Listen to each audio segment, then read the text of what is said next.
BFM Bourse, l'écho du monde. Anthony Morel-Avidali de BSI Economics, bonjour.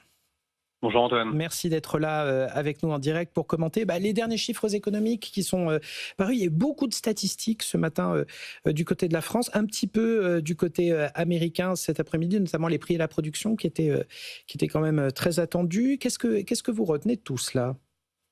Alors déjà sur la France, pour commencer peut-être, évidemment, on a un pays où l'activité tourne pas très vite en absolu, mais il est vrai que c'est quand même plus résilient qu'attendu. Donc on a tendance à être plutôt surpris à la hausse, encore une fois, sur des chiffres qui n'invitent pas non plus à l'euphorie, mais tout de même, on a eu notamment un chiffre de consommation en biens qui sur le mois de janvier rebondit plus tôt par rapport à ce qu'on avait eu en fin d'année.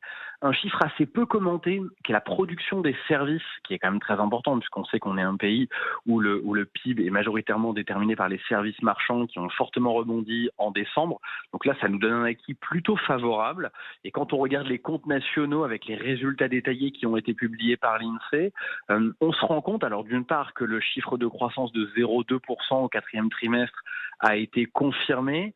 Et on a un redémarrage quand même sensible de la consommation des ménages, avec un taux d'épargne qui a sensiblement baissé, puisqu'on a perdu 1 point de taux d'épargne entre la fin d'année et la mi-année. Ça va plutôt dans le bon sens. Alors on pourrait avoir un léger contre-coup au premier trimestre, mais en tendance, on a plutôt quand même un repli de ce point de vue-là, et c'est plutôt salutaire. Et du côté de l'investissement, ce que l'on observe, c'est au fond qu'on a eu une amélioration plutôt au troisième trimestre et une stabilité au quatrième. On est relativement positif, on va dire, sur les prochains trimestres.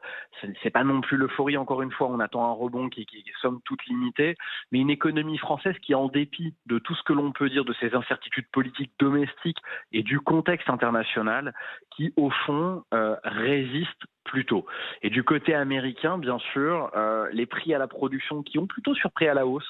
Et ça, c'est pas une excellente nouvelle pour l'inflation américaine, puisqu'on sait que les prix à la production sont plutôt un indicateur anticipé de l'inflation future américaine et qui sont plus dynamiques qu'attendues. Donc ça, il y a peut-être un effet aussi derrière des droits de douane, puisque effectivement, on a des industriels qui achètent plus cher leurs produits du fait des droits de douane. Alors, en dépit de ce qui a été très récemment décidé et annoncé par la Cour suprême et des aléas politiques décidés par Donald Trump, mais tout de même, ça pèse. Et un PMI de la Fed de Chicago qui là est plutôt positif, donc au fond une activité américaine qui résiste pour l'instant. Alors bien sûr on sait qu'elle est très hétérogène, cette économie américaine, on parle beaucoup d'économie en cas, on sait qu'il y a beaucoup de divergences en son sein, mais quand on prend les chiffres macro et agrégés, pour l'instant, ça tient. Je crois que c'est ça le grand message qu'il faut retenir à ce stade des enquêtes. Merci infiniment, Anthony Morel-Avidali de BSI Economics.